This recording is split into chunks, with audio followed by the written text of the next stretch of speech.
तो हम स्टार्ट करने लगे हैं काफी एनर्जेटिक सीरीज, जिसमें हम लोग ई कैट, एनईटी, फास्ट, जीकी, प्यास या सेट की तैयारी इकट्ठे करेंगे क्लास 12th और 11th के मैथमेटिक्स से। लेकिन हम थॉरली पूरे पूरे कॉन्सेप्ट को नहीं रिवीजन करेंगे कि टॉपिक का पकड़ के, वो काफी हार्ड हो जाएगा। ठीक है, हम करेंगे क्या, बहुत सिंपल बात है। हम करेंगे एमसीक्यूज, और उनके अंदर सॉल्व एमसीक्यूज के सोल्यूशन के दौरान जो जो से कॉन्सेप्ट आएंगे उनको अच्छी तरह से समझेंगे और उन पे ट्रिक्स भी करेंगे। ठीक है, तो हमारा पहला क्वेश्चन जो है इस सीरीज में वो है कि ये, if f be a function from a set x set y then set y is set 2। अब कहानी ये है कि हमारे पास एक सेट x है, ये हमारे पास सेट y है, और इन दोनों पे एक फंक्शन डिफाइन किया है विच इज f।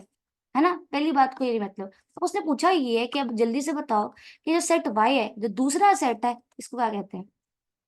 बहुत सिंपल है, याद रखना जो सेट एक्स होता है, देखो पहला सेट होता है, अगर यहाँ पे एक्स आया, अगर यहाँ पे ए हो तो, या ए से बी अगर फंक्शन डिफाइन हो, लेट से मैं हर के साथ कराऊंगी ताकि डिफिकल्टी ना रहे, राइट।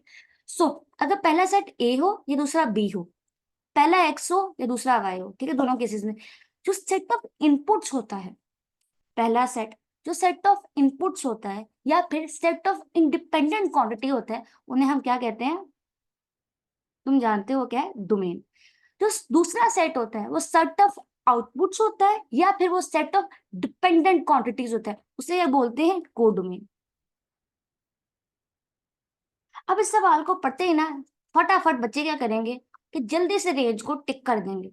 पर गलत, याद रखना, हम लोग पढ़ते रहे थे, हमने रेंज रेंज पढ़ा, बहुत ज्यादा पढ़ा, बट याद रखने वाली बात ये है कि जो रेंज है ना हमारे पास, वो सबसेट है कोडोमेन का।